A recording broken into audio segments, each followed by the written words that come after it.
আপনি শেষ কবে একদম সত্যি করে হাসছিলেন মনে আছে? আমরা তো প্রতিদিনই হাসি।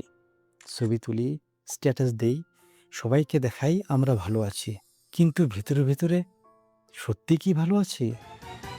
আজকালকার সুখ শুধুমাত্র একটা অনুভূতি নয়।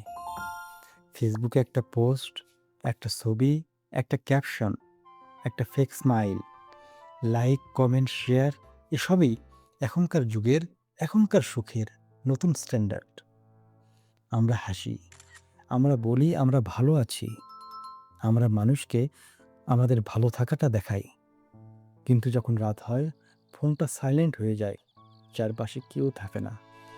একদম চুপচাপ নিজেকে টেনে নিয়ে নিজের সামনে দাঁড়াই। তখন, তখন সেই হাসিটা কোথায় যেন মিলিয়ে যায়। বারবার মনে হয় কোনো কিছুই ঠিক নেই। আমি সুখী নেই। আমরা সুখী না। আমরা কেবল নিজেদেরকে সুখী দেখানোর চেষ্টা করছি। আমরা কেবল সুখে থাকার অভিনয় করছি। আর করব নাই বা কেন? কারণ আমরা তো খুব ভালো করেই জানি এই দুনিয়ায় দুঃখ দেখালে কেউ পাশে থাকে না। কিন্তু সুখ দেখালে সবাই হাততালি দেয়। আমরা আস্তে, আস্তে এমন এক জীবনে ঢুকে গেছি যেখানে সত্যিকারের অনুভূতির চেয়ে দেখানোটাই বেশি গুরুত্বপূর্ণ হয়ে উঠছে। আমরা হতাশ হই। জীবনের নানাবিধ ব্যর্থতা আমাদের হতাশ করে।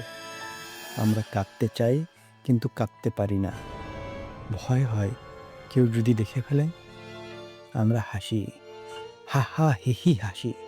আমরা ভেঙে পড়ি, তবু হাসি।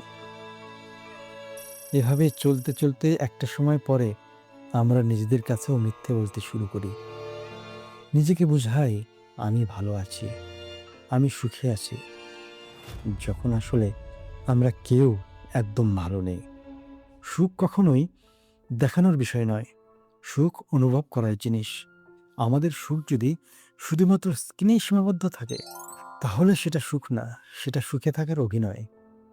এবার আপনিই বলুন, আপনি কি সত্যিই সুখী? নাকি শুধু সুখে থাকার অভিনয় করছেন?